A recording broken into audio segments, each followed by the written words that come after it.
The council chamber floated in the darkness of space, a massive structure of crystalline metal that reflected the light of distant stars. Inside, representatives from 47 different alien species sat in circular tiers, all facing the center stage. The air processors hummed softly, mixing atmospheric requirements for beings who breathed everything from methane to pure oxygen. Ambassador Zekthor of the Crithian Dominion stood at the center platform. His forearms gestured dramatically as holographic images flickered to life above him. He was tall, nearly 3 meters, with scales that shimmered between blue and purple. His species had been part of the Galactic Council for over 6,000 years. They were respected. They were feared. Honored council members. Zekthor's voice boomed through the translation devices embedded in every seat. Today I bring grave news. A threat rises in Sector 447, on a world these beings call Earth. The hologram shifted, showing a blue and green planet swirled with white clouds. It looked peaceful, beautiful even. Many council members had seen thousands of worlds, but this one seemed particularly vibrant with life. They call themselves humans, Zekthor continued. Our surveillance has monitored them for 32 of their years. What we have discovered is disturbing. Another gesture, and the hologram changed. Now it showed cities, massive structures of metal and glass reaching toward the sky. Vehicles moved in organized patterns. Light sparkled across the dark side of the planet like scattered jewels.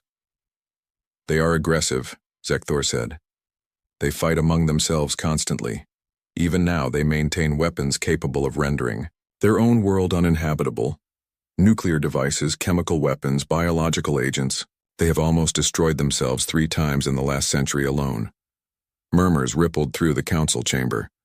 A representative from the peaceful Thelnari species, beings who resembled floating jellyfish, pulsed with concerned colors. But surely they are contained to their own world. Why should we intervene? Zekthor smiled, showing rows of sharp teeth. Because they are expanding, rapidly. The hologram showed spacecraft. They were crude compared to the sleek vessels of the Galactic Council, bulky and inefficient, but they existed. Humans had already placed stations around their world, had sent explorers to their moon, and had machines exploring the other planets in their system. In just 50 years, they went from primitive aircraft to orbital capability, Zekthor explained. They developed technology at an alarming rate, and look at this. New images appeared, military installations, soldiers training, weapons being tested, massive ships being constructed in orbital facilities. They are preparing for war. Zekthor's voice dropped lower. Not with each other, not anymore. They have united their world under a single banner, the United Earth Defense Council, and our intelligence shows they have detected our surveillance. That caused a stir. Several council members leaned forward. The Vexnar representative, an insectoid creature with multiple eyes, clicked its mandibles nervously. They have no faster-than-light technology. How could they detect our probes? They are clever, Zekthor admitted. Dangerously so. They noticed patterns in their cosmic background radiation, tiny anomalies. They concluded correctly that someone was watching them, and instead of attempting contact, they began militarizing in secret. More images flashed above the assembly. Research facilities, development programs, artificial intelligence systems that made some of the older species uncomfortable. They have created thinking machines, Zekthor continued. They experiment with genetic modifications. They push the boundaries of their technology with reckless abandon. If we wait another 50 years, they will have faster-than-light travel. If we wait 100, they will be a threat to established systems. If we wait 200, he let the silence speak for him. The council speaker, an ancient being whose species was so old no one remembered their world of origin, raised one withered hand. What do you propose, Ambassador Zekthor? Preemptive pacification, Zekthor said bluntly. We have done this before with other aggressive species. Surgical strikes against military installations, occupation, reduction of population to manageable levels. We integrate them slowly into galactic society under supervision. In a few generations, they become peaceful, productive members of the Council. You speak of genocide, the Thelnari representative pulsed in angry red hues.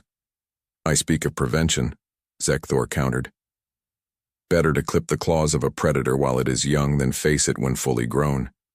These humans are dangerous. Every simulation we run shows the same result. If left unchecked, they will disrupt the galactic order. They will fight. They will refuse to submit to Council authority. They are too aggressive, too independent, too warlike. The debate lasted for 3 hours. Voices rose and fell. Some species argued for peaceful contact, for diplomacy, for offering the humans a chance to join the galactic community willingly. But others, especially those who had benefited from the Council's previous pacification campaigns, voted with the Crithians. In the end, 47 species voted yes. Only 3 voted no. It was decided Earth would be pacified. Supreme Commander Vraltek stood on the bridge of his flagship, the Inevitable Conquest, and watched as the Armada assembled. 500 warships gathered in formation, representing 23 different species. It was the largest fleet assembled in 3 centuries. Vraltek was Crithian, like Ambassador Zekthor, but where the ambassador was a politician, Vraltek was a warrior. He had overseen 12 successful conquest campaigns. He had never lost a battle. The scales on his chest bore the scars of 100 fights, marks of honor in his culture. Status report, he commanded. His tactical officer, a 4-eyed Vexnar named Clickstar, consulted his displays. All ships have reported ready status, Commander. We have 312 heavy cruisers, 142 destroyers, and 46 dreadnought-class vessels. Each is equipped with plasma cannons, fusion missiles, and shield breakers. Vraltek nodded slowly. It was overwhelming force, probably unnecessary, but he had not survived 12 campaigns by taking chances. What do we know about Earth's defenses? He asked. Clickstar pulled up a holographic display. The blue planet appeared, surrounded by small dots representing known military assets. Our intelligence indicates approximately 80 combat-capable spacecraft. They are primarily armed with kinetic weapons, railguns, and missiles with conventional warheads, some early plasma weapons, but nothing that can penetrate modern shielding. Orbital installations? 17 platforms, Commander.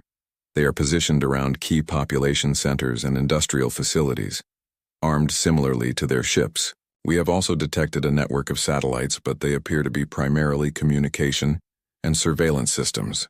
Vraltek studied the display. The humans had scattered their forces in a defensive pattern, protecting their cities and industrial centers. It was a predictable strategy, emotional. They wanted to protect their civilians. It would be their downfall. And they have no knowledge of our approach? Vraltek asked. Negative, Commander. They have no faster-than-light communication. Our fleet is still 4 light years away. Even if they saw us now, they would be seeing where we were 4 years ago. By the time light from our current position reaches them, we will already be in their system. Perfect. Vraltek had fought enemies who could see him coming. Those battles were harder. But an enemy with no warning, no time to prepare? This would be quick. Projected travel time? He asked. 6 weeks at current speed, Commander. We will emerge at the edge of their system here. Clickstar highlighted a point beyond the orbit of the 9th planet. From there, it is a 3-day journey to Earth itself. Vraltek began formulating his battle plan. Standard doctrine for pacification. Achieve orbit, destroy any defending forces, and then begin systematic bombardment of military installations. Once the humans' ability to fight was eliminated, ground forces would secure major population centers. Occupation would follow. The humans would likely attempt to negotiate once they realized the situation was hopeless. Some always did. Vraltek would accept their surrender, of course. The Council preferred integration to extinction when possible, but terms would be harsh. Earth would be disarmed completely. Their population would be reduced to sustainable levels. Their leadership would be replaced with council-approved overseers. In a few generations, humans would be just another member species. Peaceful, obedient, controlled. "Communications send to all ships," Vraltek ordered. "We depart in 1 hour. Battle Plan Theta 7. Inform all commanders that I expect minimal casualties and maximum efficiency. This is a pacification, not a war. We are not here to destroy the humans, but to civilize them." "Yes, Commander," the communications officer responded. Vraltek turned back to the viewport, watching the assembled might of 23 different species. 500 warships, each more advanced than anything the humans possessed. It was like bringing a fusion cannon to a knife fight. The inevitable conquest thrummed beneath his feet as its engines came to full power. One by one, the other ships in the armada did the same. Space itself seemed to bend around them as faster than light drives engaged. They would arrive at Earth in 6 weeks. The humans would never know what hit them. Admiral Sarah Chen sat in the deep command center beneath Colorado, staring at the message on her screen. Around her, the United Earth Defense Council chamber buzzed with quiet activity.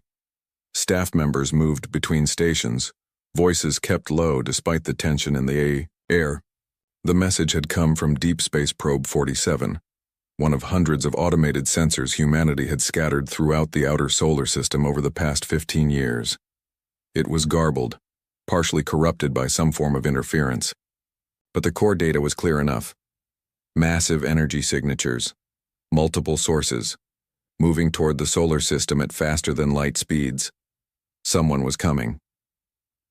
Chen was 53 years old, a career military officer who had risen through the ranks during the unification wars, when Earth's nations had finally realized they needed to work together or die separately. She had seen combat. She knew what it meant when an enemy approached with overwhelming force. "How long?" she asked quietly. Dr. James Okonkwo stood beside her, his dark eyes reflecting the glow of the display screens. He was the head of DARPA's Xeno-Warfare Division, a department that officially didn't exist. Based on the energy readings and estimated speeds, 5 weeks, maybe 6. "Can we be sure they're hostile?" Okonkwo's laugh was bitter. "They're bringing an armada, Admiral. Hundreds of ships. If they wanted to talk, they'd send a diplomatic vessel, not an invasion force." Chen nodded slowly. She had known this day might come. They all had ever since 15 years ago when Earth's deep space monitoring systems had detected anomalous readings that suggested someone, somewhere, was watching them. That discovery had changed everything. In secret, away from public knowledge, Earth's governments had united under a single directive: prepare for contact. But not peaceful contact. Prepare for war. Because any species that watched another species in secret, that studied them without making contact, was not interested in friendship. They were interested in intelligence, in tactical assessment, in determining whether humanity was a threat or an opportunity. "Activate mousetrap," Chen said quietly. The words hung in the air. Around the command center, officers stopped what they were doing. Everyone knew what that meant. Okonkwo nodded and moved to a secure terminal. He placed his hand on the biometric scanner and spoke clearly. "Authorization Okonkwo Delta 7. Activate Project Mousetrap. Full implementation." The screen flashed. Red, then green. All across Earth, hidden systems that had been dormant for years suddenly came to life. Military commanders received encrypted orders. Civilian governments began implementing carefully rehearsed emergency protocols. And in secret bases on the Moon, Mars, and hidden throughout the asteroid belt, weapon systems that officially didn't exist began powering up. Chen stood addressing the officers in the command center. "Ladies and gentlemen, this is what we've been preparing for. Someone out there has decided that humanity needs to be dealt with. They're bringing an armada to do it. But they're going to learn something today." She paused, meeting the eyes of her officers one by one. "They're going to learn that humans don't roll over when threatened. They're going to learn that we've been ready for this. And most importantly, they're going to learn that Earth is not helpless." She turned back to the displays, watching as status reports flooded in from around the solar system. Hidden bases reporting ready, stealth ships disengaging their camouflage for systems checks before going dark again. Weapons platforms that had been disguised as asteroids coming online. The aliens thought they were attacking a primitive, unprepared world. They were walking into a trap. "Let them come," Chen said, softly. "We'll give them a welcome they'll never forget." The emergency session of the United Earth Defense Council began within an hour of Admiral Chen's activation order. In the secured chamber deep beneath the mountains of Colorado, holographic representations of world leaders flickered into existence around the circular table. Presidents, prime ministers, chancellors, and generals all summoned on the highest priority alert. Premier Jiang Wei of the Asian Coalition spoke first, his aged face creased with concern. "Admiral Chen, you have activated Mousetrap. Please tell us why." Chen stood at the head of the table, data displays floating around her. Deep Space Probe 47 detected an approaching fleet. Estimated 500 vessels arriving in 5 to 6 weeks. Given the size and composition of the force, we must assume hostile intent. The chamber erupted. Questions flew from every direction. President Okoro of the African Union raised his hand for silence. 500 ships? Admiral, we have 80 combat vessels. Even with our hidden assets, we're talking about a massive numerical disadvantage, which is exactly what they're counting on, Dr. Okonkwo interjected, stepping forward. Let me explain what's actually been happening for the last 15 years. He gestured, and a timeline appeared in the center of the table. In 2232, we detected the first surveillance probe. It was subtle, nearly invisible, but it was there. Someone was watching us. We've been tracking similar probes ever since.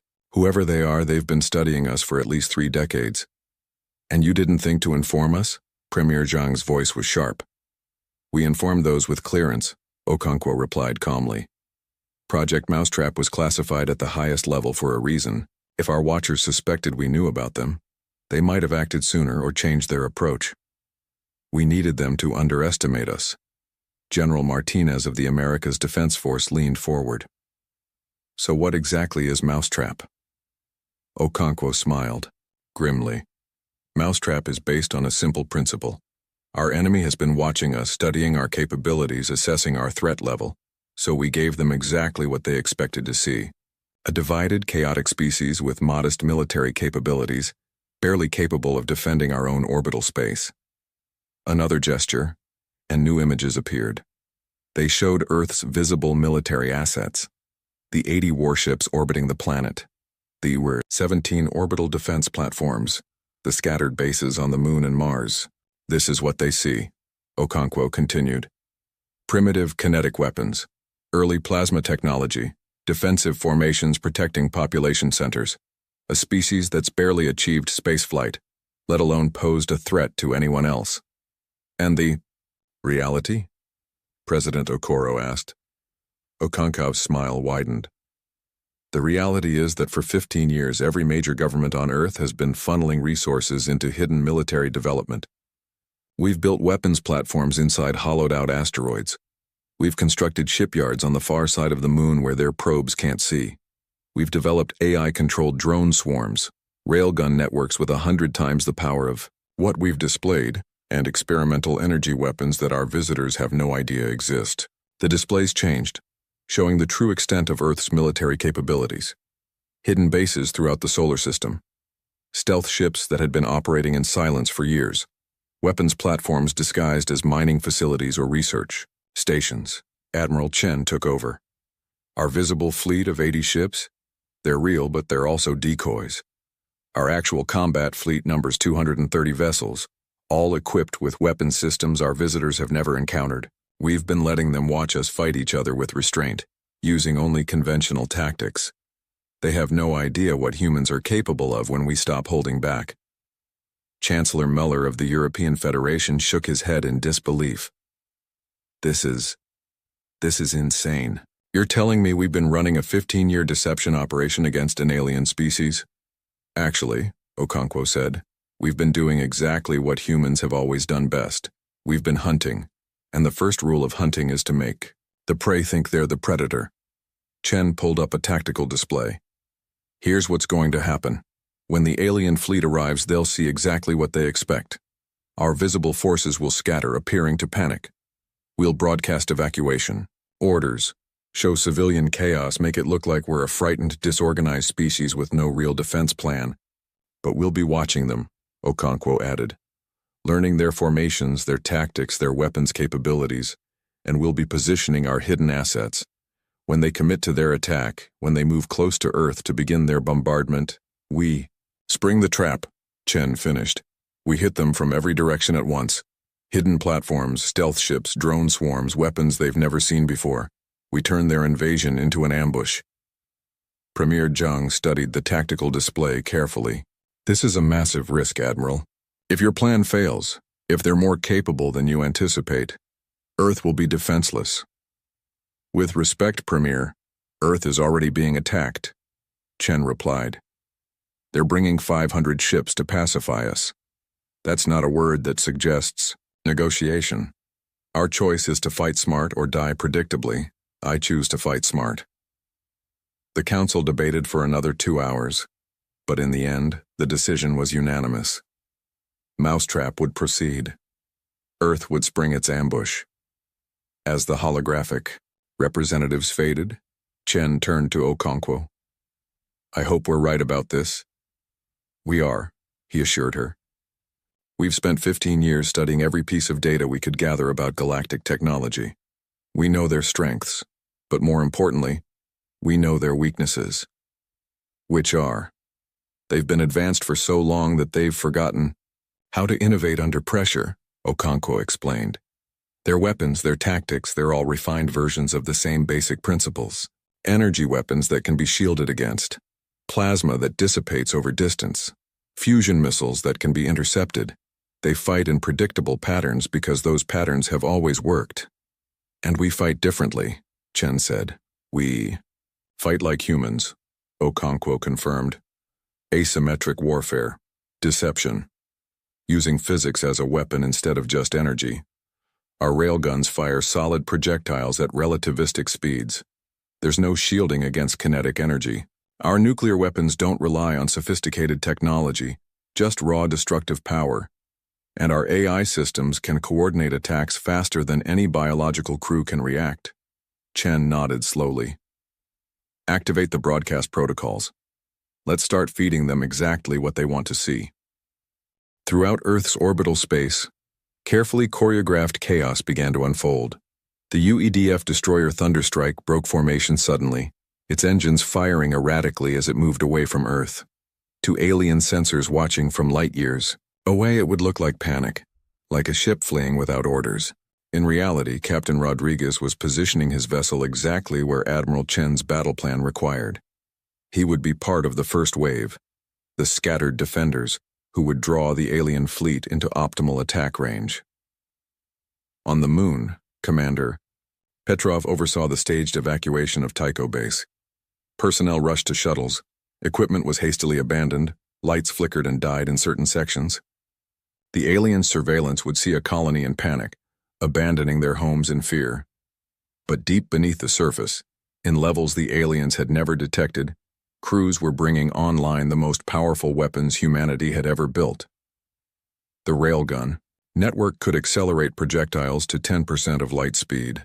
At that velocity, even a small slug of metal could devastate a capital ship. Radio transmissions flooded Earth's communication networks. News broadcasts showed panicking crowds, military spokespeople giving contradictory orders, government officials fleeing to bunkers. Social media exploded with fear and confusion. All of it was theater. In Beijing, Mumbai, New York, Lagos, and São Paulo, civilians went about their lives normally, unaware that the broadcasts showing their cities in chaos were completely fabricated. The real population had been briefed months ago. If an attack came, they would shelter in place. But there would be no panic, no evacuation, no breakdown of order. Supreme Commander Vraltek, watching these transmissions from 4 light-years away, saw exactly what he expected to see. The humans are in disarray, he reported to his fellow commanders. Their military is scattering, their civilians are panicking, and their government is fracturing. We will face minimal organized resistance. His tactical officer, Clickstar, analyzed the data. Confirmed, Commander. Their 80 warships are breaking formation. 17 are fleeing toward their outer planets. 23 are taking defensive positions around population centers. The rest appear to be attempting to organize some kind of defensive line, but there's no coordination. Vraltek felt satisfaction settle over him. This would be even easier than anticipated. Maintain current speed. We'll emerge at the edge of their system and advance in standard pacification formation. Prepare to broadcast surrender terms once we're in range. Aboard the inevitable conquest, crews went about their duties with confidence. They were the tip of the spear, the most powerful military force assembled in 3 centuries, and they were about to teach a primitive species what happened when you drew the attention of the Galactic Council. None of them suspected they were sailing directly into a carefully prepared trap. 5 weeks passed in a blur of preparation. Earth's hidden forces moved into position with careful precision. Every calculation was checked and rechecked. Every weapon system was tested and retested. Admiral Chen slept in 4-hour shifts, always ready to respond to any change in the situation. Dr. Okonkwo coordinated the technical aspects, ensuring that all the hidden systems remained undetected. The AI networks were particularly tricky. Humanity had developed artificial intelligence that could coordinate complex military operations, but the risk of detection was high. Every AI system had to be kept powered down until the last possible moment. "How's the Reaper protocol?" Chen asked during one of their daily briefings. Okonkwo's expression grew serious. "Ready, but I have to remind you, Admiral, we've never tested it at full power. The energy requirements are massive, and the weapon itself is unstable. If we fire it, there's a 20% chance it could overload and destroy whatever platform we mount it on. But if it works, it will cut through enemy ships like tissue paper. Directed energy weapon using principles we've adapted from fusion reactor technology. But Admiral, it's a last resort weapon. We use it only if we absolutely have to." "Understood," Chen agreed. "What about the drone swarms?" 15,000 units ready to deploy. Each one is autonomous, can coordinate with the others through quantum encrypted communications, and is equipped with shaped charges designed to breach ship hulls. They're small enough that enemy sensors will have trouble tracking them all, and fast enough that point defense systems will be overwhelmed. Chen allowed herself a small smile. In ancient times, humans used to hunt mammoths with spears. The mammoth was bigger, stronger, had better natural weapons. But humans hunted in packs, used strategy, used tools. The mammoth always lost. "Let's hope our visitors don't know that history," Okonkwo said. On the 5th week, Deep Space Probe 47 detected the alien fleet entering the edge of the solar system. They emerged from faster-than-light travel near Neptune's orbit, exactly as predicted. Admiral Chen stood in the command center, surrounded by her senior staff. Display screens showed real-time data from every sensor in the solar system.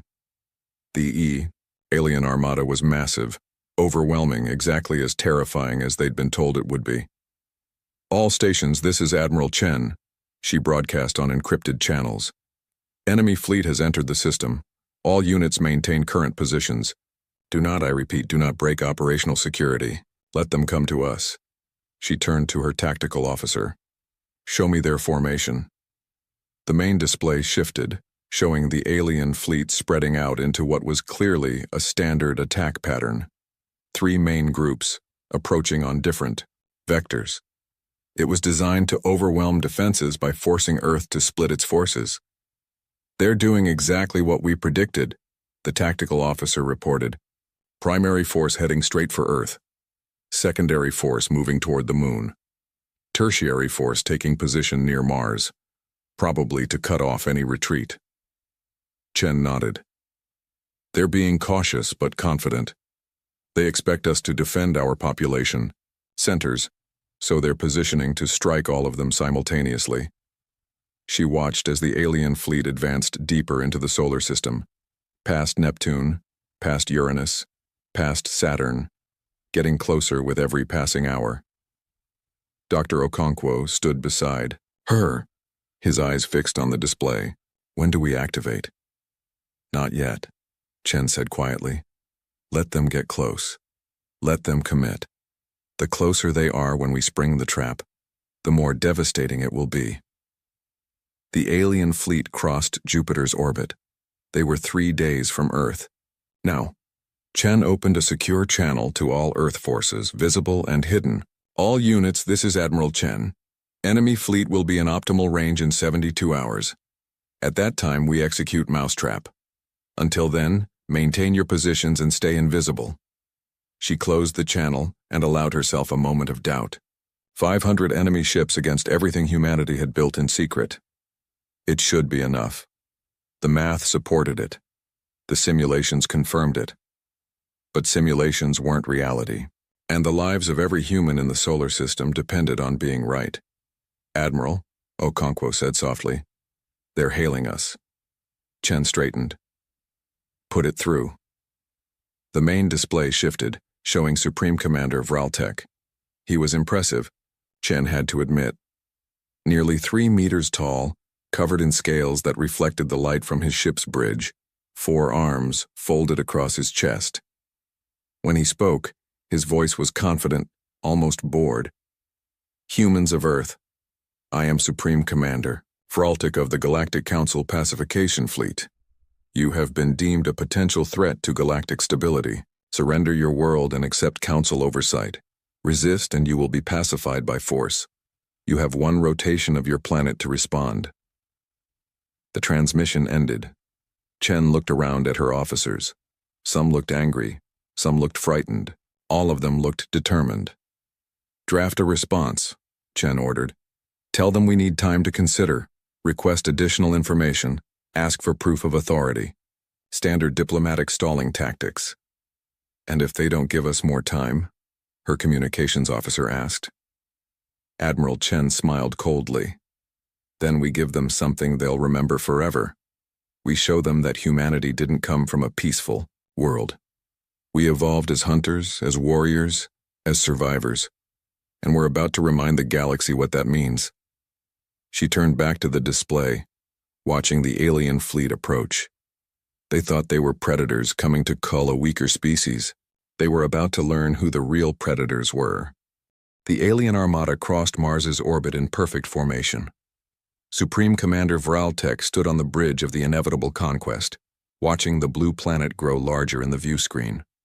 Earth hung in space like a jewel, unaware of the judgment, descending upon it, or so he thought. Status of human forces? Vraltek demanded. Clickstar consulted his displays, his 4 eyes moving independently across multiple readouts. The 80 human vessels are scattered and disorganized, Commander. 17 are still attempting to flee toward the outer system. 23 have formed defensive clusters around major population centers. The remaining 40 are trying to establish a defensive line between us and Earth, but their formation is chaotic. Vraltek nodded with satisfaction. Everything was proceeding exactly as planned. The humans were panicking, making emotional decisions, trying to protect their civilians instead of mounting an effective military defense. It was a common mistake among primitive species. Deploy the fleet in attack formation Delta 3, he ordered. Primary force will engage Earth's orbital defenses. Secondary force will neutralize the moon installations. Tertiary force will remain in position near Mars to intercept any retreating vessels. The armada split into 3 groups. 200 ships angled toward Earth itself, moving into bombardment positions. 100 ships turned toward the moon, where human colonies and military platforms clustered. The remaining 200 ships took up blocking positions near Mars. Admiral Chen watched this maneuver from her command center deep beneath Colorado. Around her, dozens of officers monitored displays showing every ship movement, every energy signature, every communication burst from the alien fleet. They're doing exactly what we predicted, her tactical officer reported. Splitting into 3 groups, focusing on our visible assets. Dr. Okonkwo stood at his own station, fingers dancing across holographic controls. All hidden assets report ready status, Admiral. We can activate on your command. Chen felt her heart pounding. This was it. 15 years of preparation, all coming down to the next few minutes. If she had miscalculated, if the aliens were more capable than anticipated, humanity would be wiped out. But if she was right, she opened a secure channel that reached every hidden installation, every stealth ship, every weapons platform that officially didn't exist. All units, this is Admiral Chen. Execute mousetrap. I repeat, execute mousetrap. All units engage on my mark. She watched the alien fleet continue its advance. The primary force was now entering high orbit around Earth. Perfect attack position for orbital bombardment. They thought they had won. 3, 2, 1. Mark. Everything happened at once. Phobos, the tiny moon of Mars, suddenly split open like a hatching egg. What the aliens had assumed was a natural satellite revealed its true nature. The interior was hollow, converted over years into a massive weapons platform. Railgun batteries that had been hidden beneath a thin shell of rock swiveled into position and opened fire. Solid tungsten slugs, each one weighing several tons, accelerated to 10% of light speed. At that velocity, they crossed the distance to the alien tertiary force in seconds.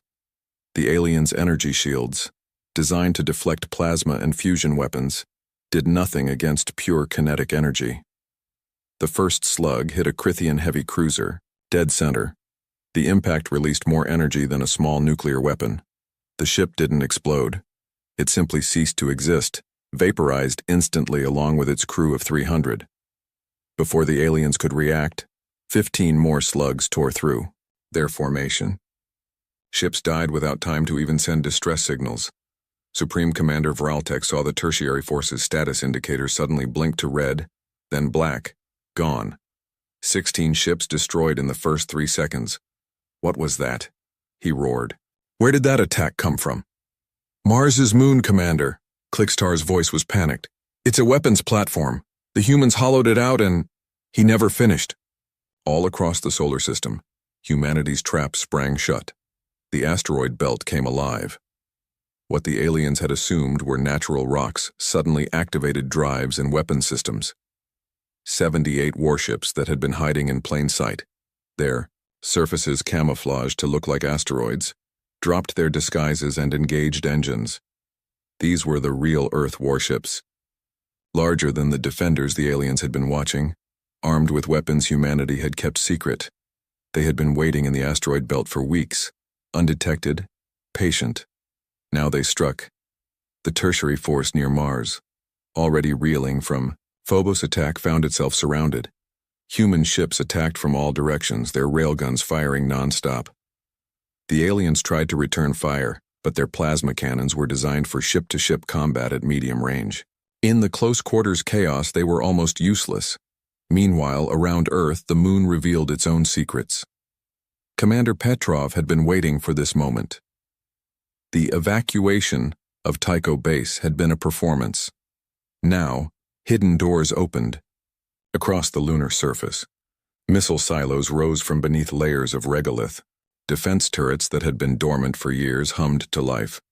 And from 3 hidden hangar bays carved into the far side of the moon, 15,000 autonomous combat drones launched simultaneously. They were small, each no bigger than a motorcycle, but they were fast and numerous.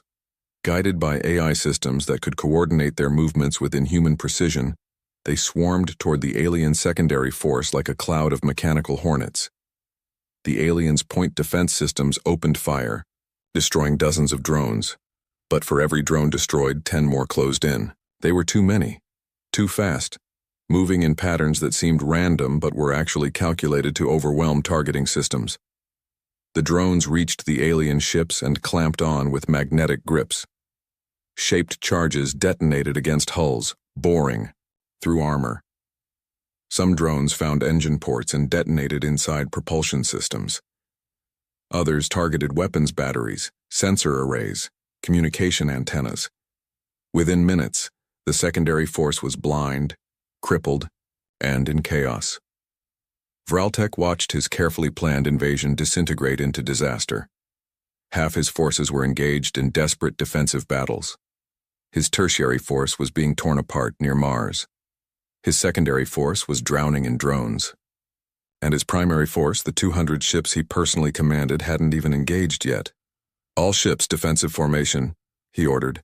Activate full shields. Target those drones and— Commander, new contacts, Clixitar screamed. Earth's orbital space, multiple signatures emerging. On the displays, the 17 defense platforms that the aliens had mapped around Earth suddenly began moving. They weren't platforms. They were ships, stealth ships that had been pretending to be stationary installations, and they were heavily armed. Admiral Chen allowed herself a grim smile. Now let's see how they handled the real Earth defense fleet. The stealth ships dropped their camouflage completely. These were humanity's pride, warships that combined every advancement human engineers had made in secret over 15 years. Their hulls were coated in radar-absorbing materials. Their engines produced minimal heat signatures. And their weapons, the lead ship, UEDF Indomitable, Chen's personal flagship, opened fire with its main railgun. The tungsten slug crossed the distance to an alien dreadnought in less than a second and punched straight through its shields. The dreadnought's hull crumpled like paper. The other stealth ships followed suit. Unlike the aliens, who fired plasma weapons that took time to reach their targets and could be dodged, human kinetic weapons were nearly instantaneous at close range. Slugs moving at relativistic speeds gave no warning and allowed no evasion. Vraltek's primary force tried to return fire, but they were in disarray. They had expected to be bombarding stationary targets, not fighting mobile warships in close quarters. Their formation was designed for offense, not defense. All ships, break orbit, reform it. Another alarm blared. Clixitar's voice had gone from panicked to terrified.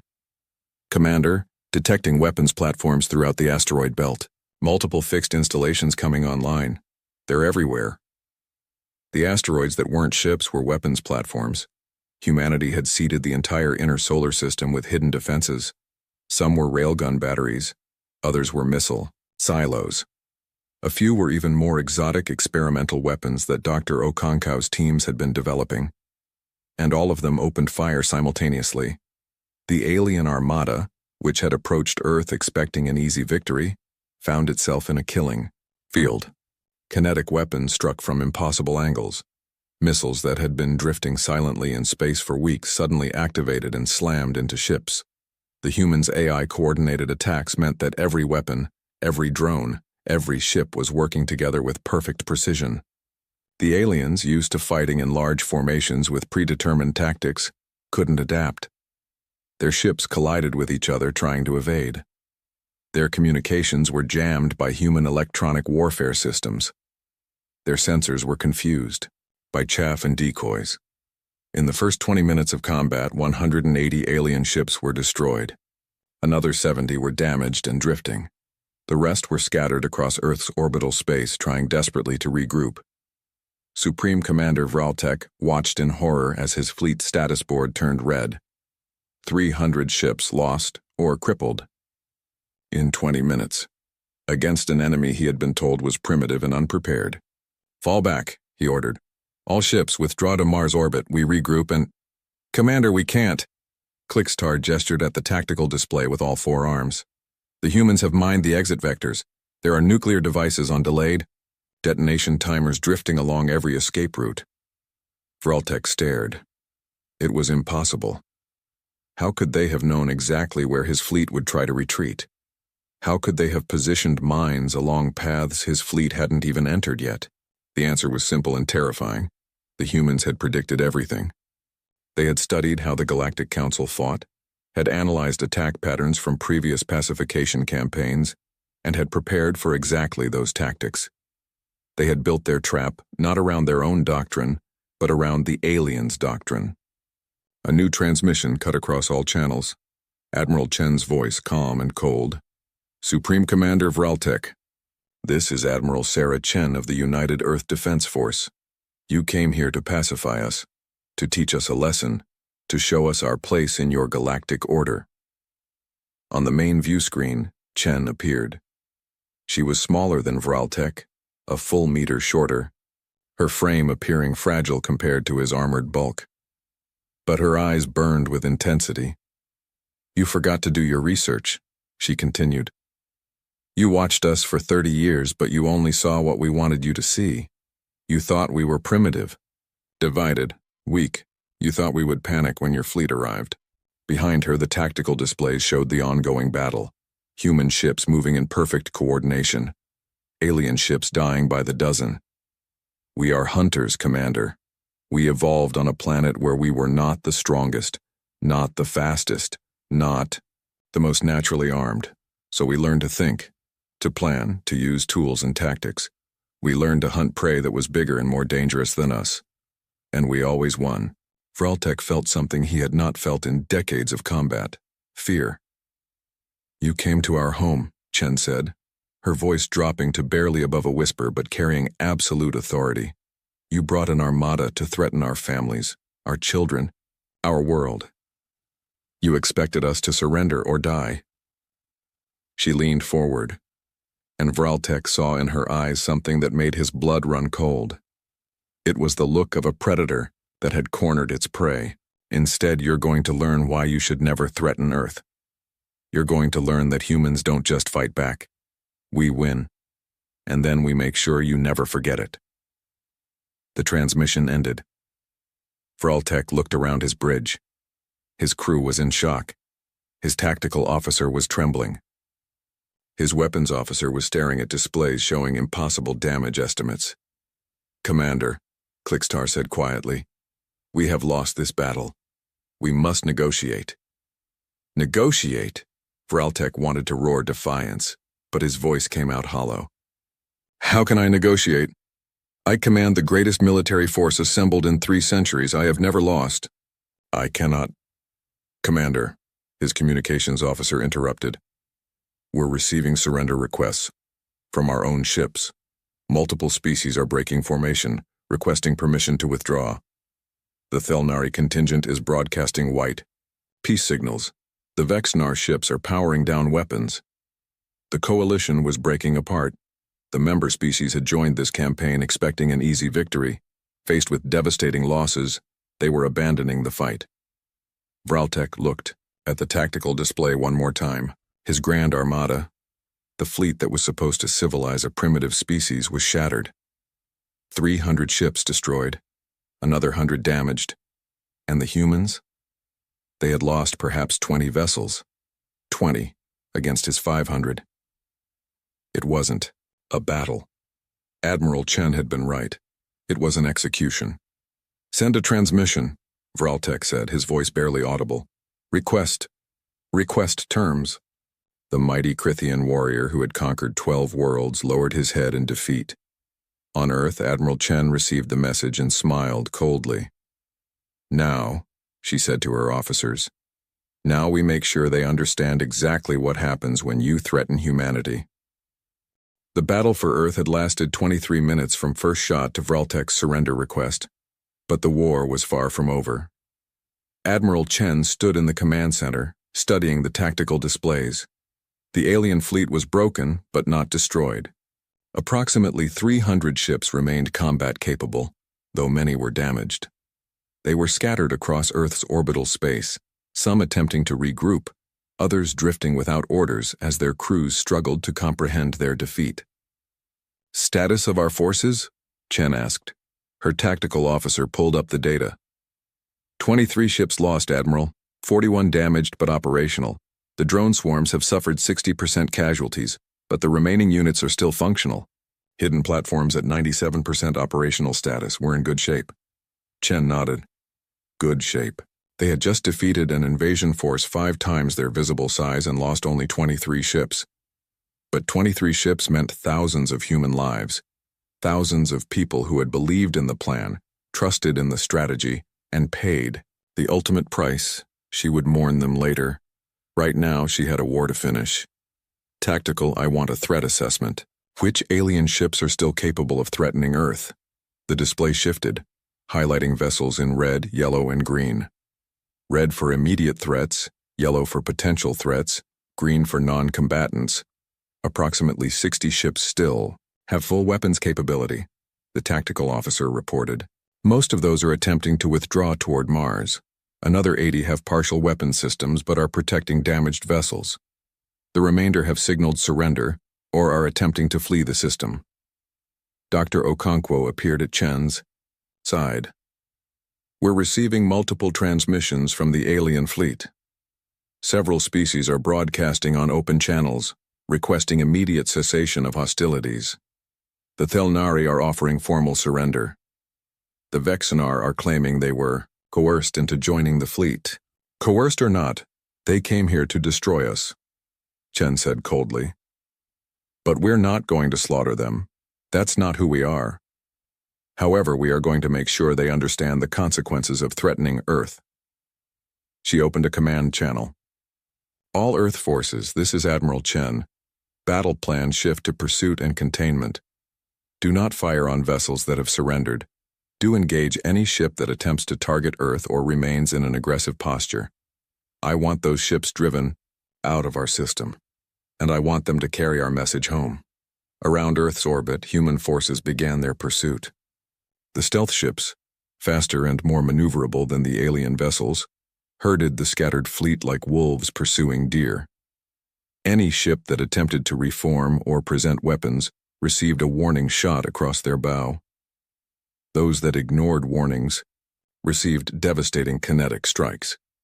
The UEDF Indomitable moved to intercept what remained of Vraltek's command force. The inevitable conquest was damaged, one of its engine sections venting atmosphere, but it was still combat capable. Around it, 40 Krithian warships attempted to form a defensive screen. This is Admiral Chen of the UEDF Indomitable to Supreme. Commander Vraltek, Chen broadcast. You requested terms, here they are.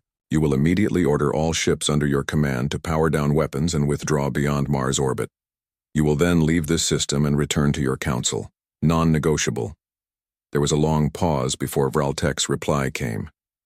His voice, which had been so confident before, now carried the weight of defeat. And if we refuse, will you destroy us all? I don't want to destroy you, Chen replied honestly. I want you to understand something. You came here thinking humans were weak because we hadn't developed faster-than-light travel yet. You thought our weapons were primitive. You thought we would be easy to conquer. She gestured, and her communications officer transmitted data directly to Vraltek's ship. Tactical analyses, weapon specifications, casualty reports, everything. That proved how thoroughly humanity had outmaneuvered them. We knew you were watching us for years, Chen continued.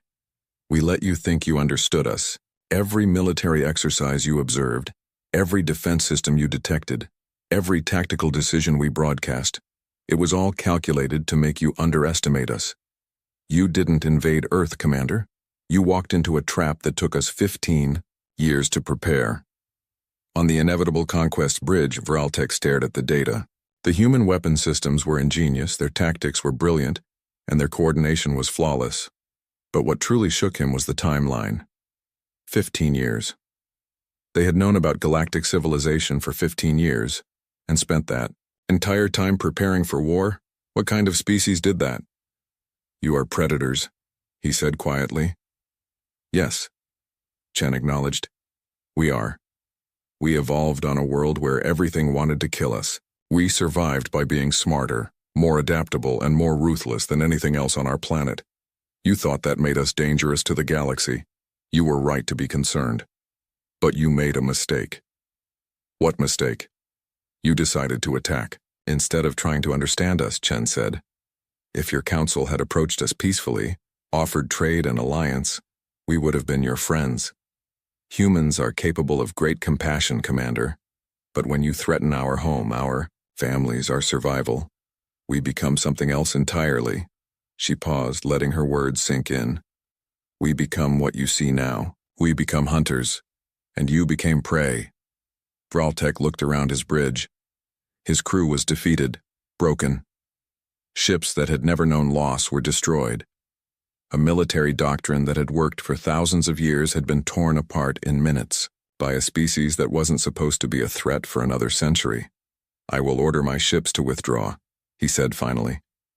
Not all of them, Chen interrupted. The ships that have surrendered will be allowed to leave. But you, Commander, and Your flagship will remain here. Why? Vraltek felt a spike of fear. Were the humans going to execute him? Because you're going to be our messenger, Chen explained. You're going to return to your Galactic Council and tell them exactly what happened here. You're going to explain how you brought 500 ships against a primitive world and lost 300 of them. You're going to describe how humans fought, and you're going to deliver our terms for future relations. Terms? Earth remains independent, Chen stated flatly. No council oversight, no pacification, no integration. We will determine our own future. Any species that wants diplomatic relations with Earth can request them through proper channels, and we will consider those requests on an individual basis. But any species that threatens us will face what you faced today. She leaned forward, her image filling Vraltek's view screen. You came here to teach us a lesson, Commander. Instead, you're going to teach one to the galaxy. You're going to tell them that Earth is not to be trifled with, that humans fight differently, that we don't play by your rules, and that anyone who wants to find out firsthand will regret it. Before Vraltek could respond, new alarms blared across his bridge. Commander, Clickstar shouted. Multiple ships are breaking formation. They're not retreating. They're attacking Earth's cities. Chen saw it on her own displays. A squadron of 20 ships, mostly Crithian vessels, had broken away from the main fleet and were accelerating toward Earth. Their weapons were powering up. They were going to attempt orbital bombardment, targeting civilian populations in revenge for the defeat. Those fools, Vraltek breathed. I didn't order. I know you didn't. Chen cut him off. Which is why you're about to see why you should never, ever threaten human civilians. She opened a new channel. Dr. Okonkwo, those 20 ships heading for Earth, light them up. In the hidden facility in Antarctica, buried beneath miles of ice, Dr. Okonkwo had been waiting for this moment. The Reaper Protocol had been his life's work, a weapon so powerful and so unstable that it could only be used in the most desperate circumstances. 20 alien warships about to bombard Earth cities qualified as desperate. Activating Reaper Protocol, Okonkwo said calmly. Targeting solution locked, firing in 3, 2, 1. High above Antarctica, what appeared to be a research station suddenly reconfigured itself. Panels fell away, revealing a weapon platform. A massive dish, 50 meters in diameter, rotated to face the approaching alien squadron. Energy poured into the weapon. It was based on fusion reactor principles, but instead of containing the reaction, it focused it into a beam. The energy requirements were staggering. For the 3 seconds the weapon fired, it consumed more power than the entire continent of South America used in a day. A beam of pure concentrated energy, coherent and focused, lanced through space at the speed of light. It struck the lead Crithian dreadnought. The ship didn't explode. It didn't burn. It simply ceased to exist. The beam, carrying temperatures and energies found in the heart of stars, atomized every molecule of the vessel instantly. One moment there was a massive warship. The next moment there was a cloud of dissociated atoms spreading through space. The beam didn't stop. It swept across the attacking squadron like a sword cutting through silk. 20 ships, 20 bursts of atomic dissolution. In less than 5 seconds, the entire attack force was simply gone. Then the weapon overloaded. The research station in Antarctica exploded in a cascade of secondary failures, the platform collapsing into the ice. The Reaper Protocol had worked exactly once and destroyed itself in the process, but it had made its point. On the inevitable conquest, every member of Vraltek's crew stood in shocked silence. They had just witnessed a weapon that made their own plasma cannons look like children's toys, a weapon that the humans had kept hidden until the very moment they needed it. How many of those do you have? Vraltek asked, his voice hollow. Just the one, Chen admitted. And it destroyed itself firing. But you don't know that's true. Do you? For all you know, we have dozens of them hidden all over the solar system. You'll never know what we're really capable of, Commander. That's the lesson here. You studied us for 30 years and didn't learn anything important. She let that sink in, then continued in a softer but no less intense voice. Those 20 ships tried to murder civilians. We gave them exactly what they deserved. This is the message I want you to carry back to your council. Earth will defend itself with overwhelming force. We don't want war, but we will not hesitate to utterly destroy anyone who threatens us. Throughout the solar system, the remaining alien ships were receiving the same message in the most brutal way possible. Human forces pursued them relentlessly, not to destroy them but to drive them out. Ships that attempted to regroup were broken apart. Vessels that tried to hide in asteroid fields were flushed out. The message was clear: leave now or die. Within 6 hours, the surviving alien fleet had been pushed beyond Mars' orbit. Within 12 hours, they had crossed the asteroid belt. Within 24 hours, they were fleeing toward the edge of the solar system, desperate to reach a distance where they could safely engage their faster-than-light drives. Admiral Chen watched them go from her command center. Around her, her officers were exhausted but victorious. They had done the impossible. They had defended Earth against overwhelming odds. But Chen knew this was just the beginning. The galaxy now knew humanity existed, knew they were dangerous, knew they were not to be underestimated. The question was, what would the galaxy do about it? Admiral, Okonkwo approached, carrying a datapad. Final casualty reports: 23 ships lost, 1,472 confirmed deaths. Another 3,000 wounded, most of them stable. We also lost the Antarctic facility when Reaper overloaded. Chen closed her eyes briefly, honoring the dead. They saved Earth, all of them. Make sure their families know that. Yes, Admiral. What about the alien casualties? Best estimate, 411 ships destroyed or disabled beyond recovery. Approximately 190,000 alien deaths. Unknown number of wounded. Okonkwo paused. Admiral, we didn't just win a battle. We slaughtered them. They came to slaughter us, Chen replied quietly. And we made sure they failed. I'm not going to apologize for that. But I'm not going to celebrate it either. Every death, human or alien, is a waste. If they had just left us alone. She trailed off, then straightened. All right, new phase. I want repair crews working around the clock. I want our stealth assets to maintain long-range tracking of the alien fleet until they leave the system.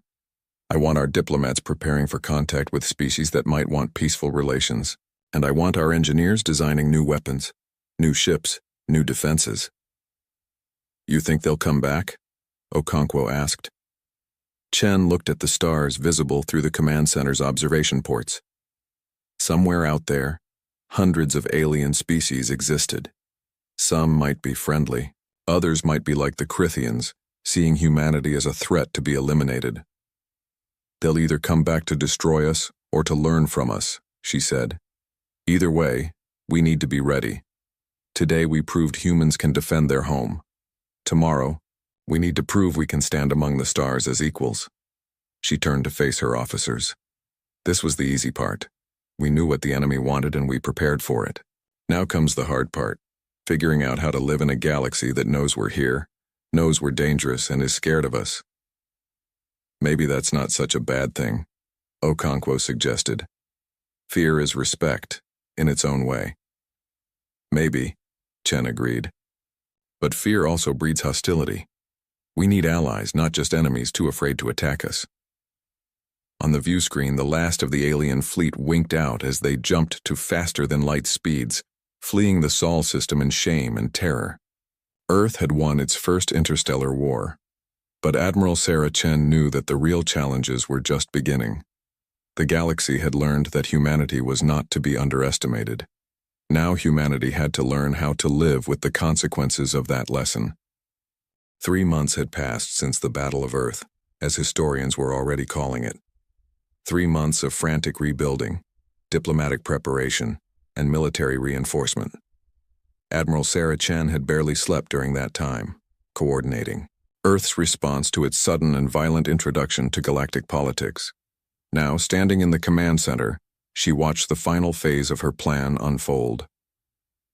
On the main view screen, Supreme Commander Vral Tech stood in the Galactic Council chambers, the same place where Earth's fate had been decided 3 months earlier. But this time, The proud Crithian warrior looked diminished, broken. His scales had lost their luster. His forearms hung limply at his sides. His eyes, once confident, now carried the 1,000-yard stare of someone who had seen their entire worldview shattered. The council chamber was packed.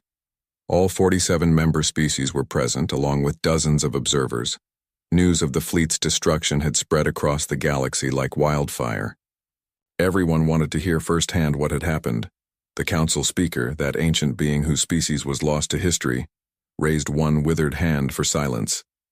The murmuring crowd fell quiet immediately.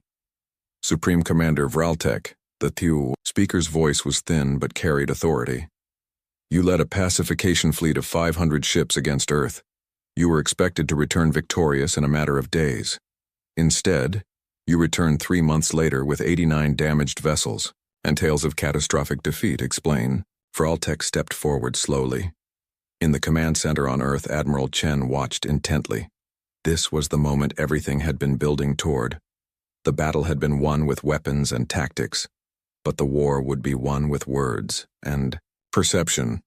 Honored Council, Vraltek began, his voice barely above a whisper. I come before you not as a commander, but as a witness to our own arrogance and the consequences of underestimating an unknown species. He gestured, and holographic displays appeared above the council chamber, showing Earth from orbit. Beautiful, vibrant, seemingly peaceful. This is Earth, Vraltek continued. Home to approximately 10 billion humans. We observed this world for 32 years before determining it was a threat that required pacification. We watched their wars, their weapons development, their expansion into their own solar system. We concluded they were dangerous, but primitive. We believed they could be easily controlled. His voice grew stronger, tinged with bitter irony.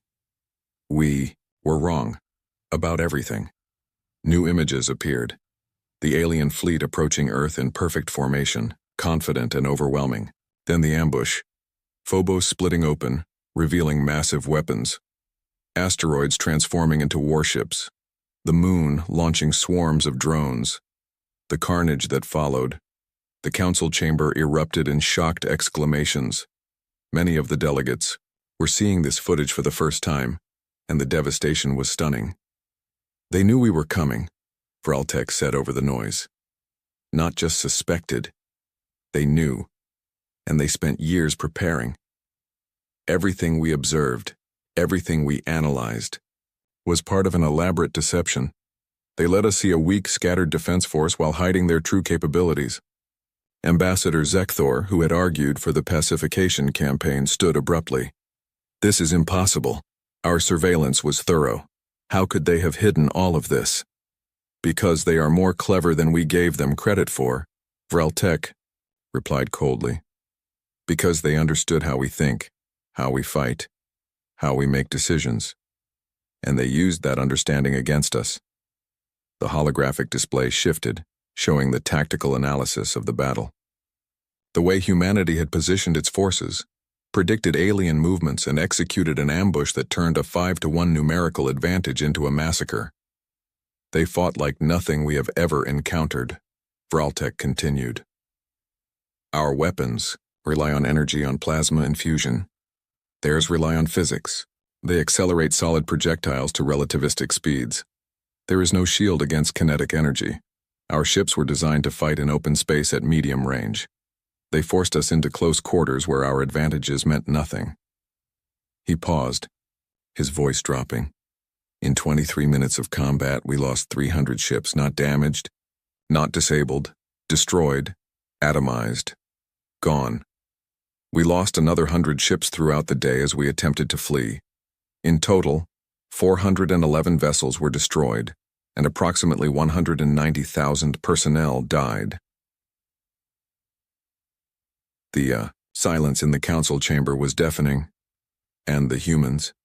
The council speaker asked quietly. Their casualties? 23 ships, Vraltek said. Less than 1,500 dead. They achieved a kill ratio of nearly 20-to-1. This was not a battle. This was an execution, carefully planned and flawlessly executed. The holographic display changed again, and suddenly Admiral Chen's recorded message began playing. Every delegate in the chamber could see her, small by many species standards but radiating authority and cold determination. Honored Council, Chen's recorded voice began. I am Admiral Sarah Chen, Commander of the United Earth Defense Force. By now you know that your fleet failed in its mission to pacify my world. I want to make sure you understand why. The display shifted to show Earth's history. Wars, conflicts, struggles for survival. Images of humanity fighting with primitive weapons, then more advanced ones constantly adapting and innovating. We evolved on a world where survival was never guaranteed, Chen explained. We were not the strongest species on our planet, not the fastest, not the most naturally armed, but we were the smartest. We learned to use tools, to plan, to coordinate in groups, to turn our environment into a weapon. We became apex predators not through physical superiority, but through intelligence and adaptability. New images showed humanity reaching space, building stations, exploring their solar system.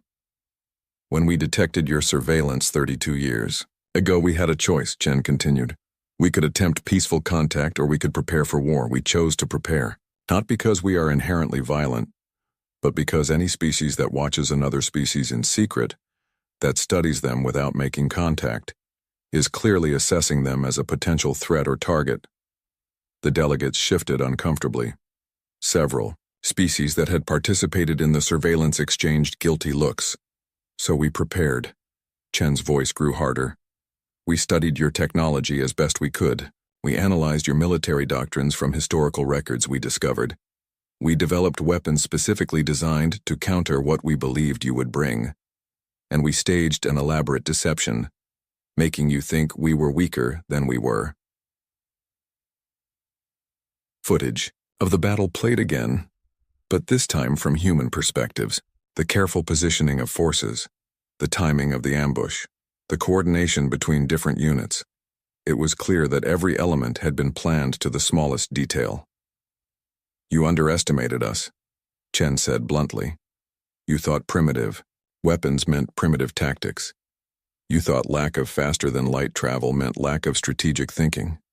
You thought defensive positions around our cities meant we were emotionally driven and easy to manipulate. Every assumption you made was wrong. She leaned forward, and the intensity in her eyes made even the recorded image powerful. This is what I want your council to understand. Humans fight differently. We don't match force with force. We find weaknesses and exploit them. We use deception, ambush, and psychological warfare. We study our enemies and adapt faster than they can respond. This is how we survived on Earth.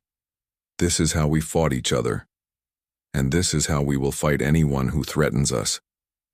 The image shifted to show the Reaper protocol firing, atomizing the 20 ships that had attempted to target Earth's cities. You saw what happened to the ships that tried to kill our civilians, Chen said coldly. That weapon destroyed itself in the firing and was the only one of its kind. But you don't know that for certain.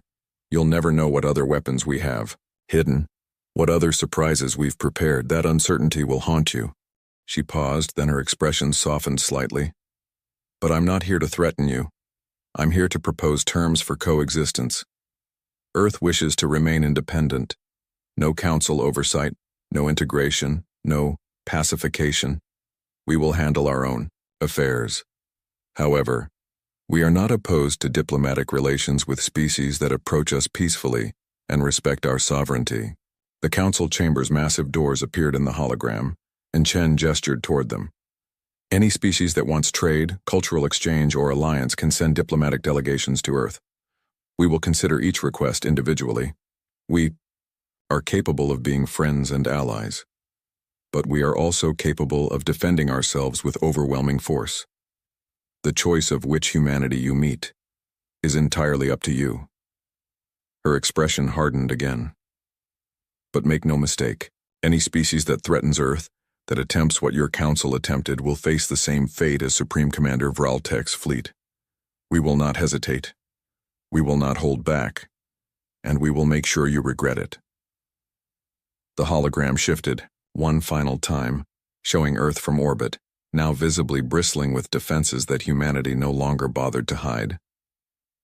You wanted to eliminate us because you thought we might become dangerous in the future, Chen concluded. Congratulations. You made us dangerous right now. You taught us that the galaxy is hostile and that we cannot rely on anyone but ourselves for protection. You created the very threat you sought to prevent. Now you have to live with what you created. The message ended. The holographic display faded. The council chamber remained silent for a long moment. Then the Thelnari delegate, the floating, jellyfish-like being, pulsed with colors that translated as deep shame. We were warned, it said softly. Some of us argued against this action.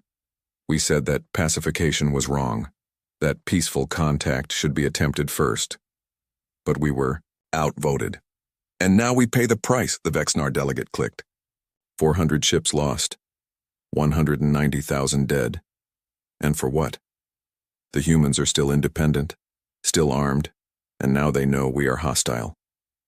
Ambassador Zekthor, who had championed the pacification campaign, stood slowly. His scales had turned pale, a sign of distress in Crithian physiology. I believed we were preventing a threat. I studied the humans, analyzed their conflicts, their weapons development. Everything suggested they would be dangerous. They are dangerous, Vraltek said quietly. But we made them our enemies when they could have been our friends. That is, my true failure. Not losing the battle, but making war inevitable when peace was possible. The council speaker raised its hand again. Supreme Commander Vraltek, you have delivered the humans' message. What is your personal assessment? Can we trust them? Can we coexist with them? Vraltek considered carefully before responding. Honored Speaker, I believe the humans meant every word. They will defend themselves without mercy against any threat. But they are not mindlessly aggressive.